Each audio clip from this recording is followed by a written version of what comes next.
Como todos los seres oprimidos de la historia, el esclavo moderno necesita de su mística y de su Dios para anestesiar el mal que le atormenta y el sufrimiento que le agobia.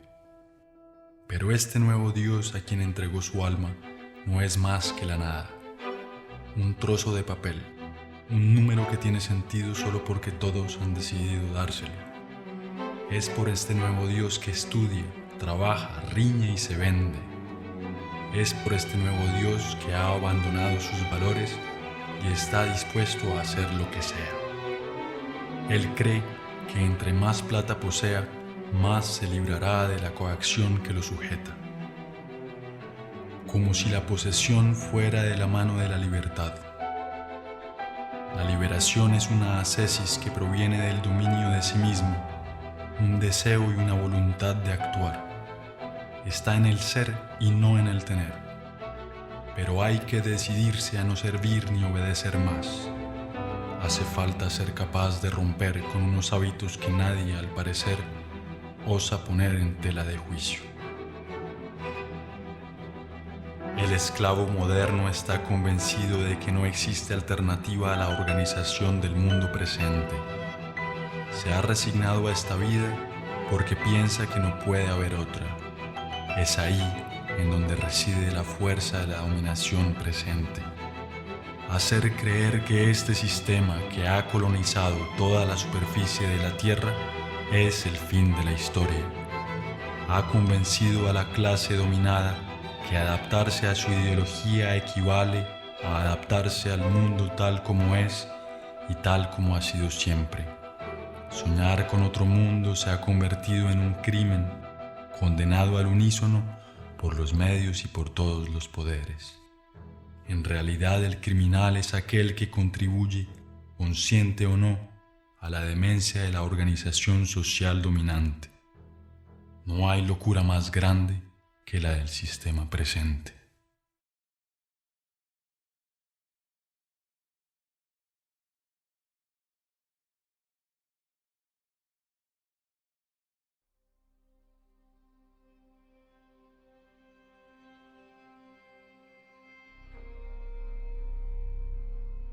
Ante la devastación del mundo real, es necesario para el sistema colonizar la conciencia de los esclavos.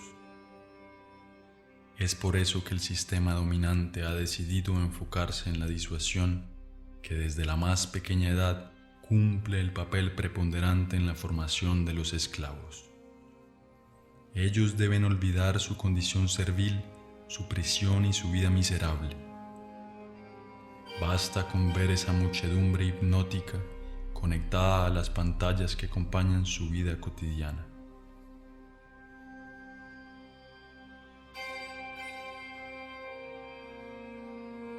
Ellos disfrazan su insatisfacción permanente con el reflejo manipulado de una vida soñada, hecha de dinero, de gloria y de aventura.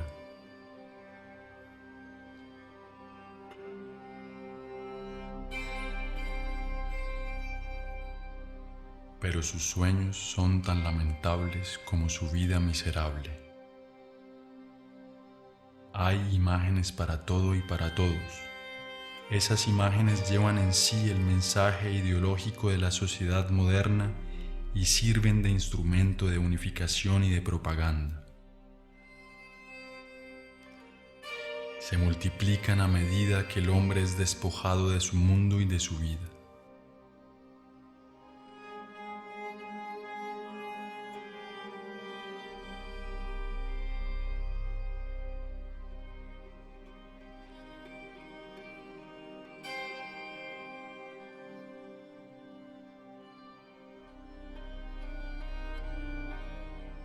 Es el niño el primer blanco de esas imágenes. Hay que volverlos estúpidos y extirparles toda forma de reflexión y de crítica. Todo ello se hace, claro está, con la desconcertante complicidad de sus padres, quienes han desistido ante el impacto de los medios modernos de comunicación.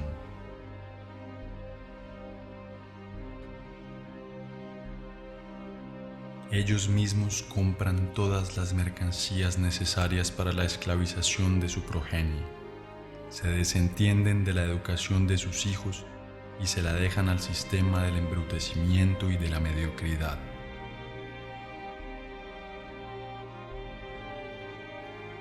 Hay imágenes para todas las edades y para todas las clases sociales. Los esclavos modernos confunden esas imágenes con la cultura y a veces con el arte. Se recurre constantemente a los instintos más bajos para vender cualquier mercancía. Y es la mujer, doblemente esclava en la sociedad presente, la que paga el precio más alto. Ella es presentada como simple objeto de consumo. La rebelión ha sido también reducida a una imagen desprovista de su potencial subversivo. La imagen sigue siendo la forma de comunicación más directa y más eficaz. Construye modelos, embrutece a las masas, les miente, les crea frustraciones y les infunde la ideología mercantil. Se trata pues una vez más y como siempre del mismo objetivo: vender modelos de vida o productos, comportamientos o mercancías. Vender no importa qué, pero vender.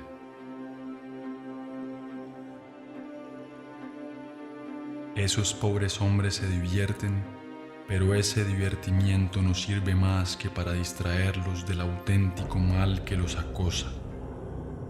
Han dejado que hicieran de su vida cualquier cosa y fingen sentirse orgullosos de ello. Intentan lucir satisfechos, pero nadie les cree. Ni ante el frío reflejo del espejo alcanzan a engañarse.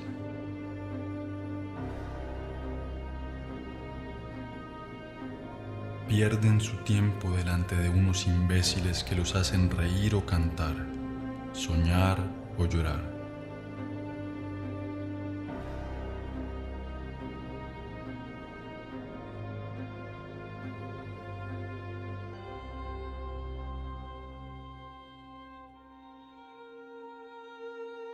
A través del deporte mediático se representa el éxito y el fracaso, el esfuerzo y las victorias que el esclavo moderno ha dejado de vivir en carne propia. Su insatisfacción lo incita a vivir por encargo frente a su aparato de televisión.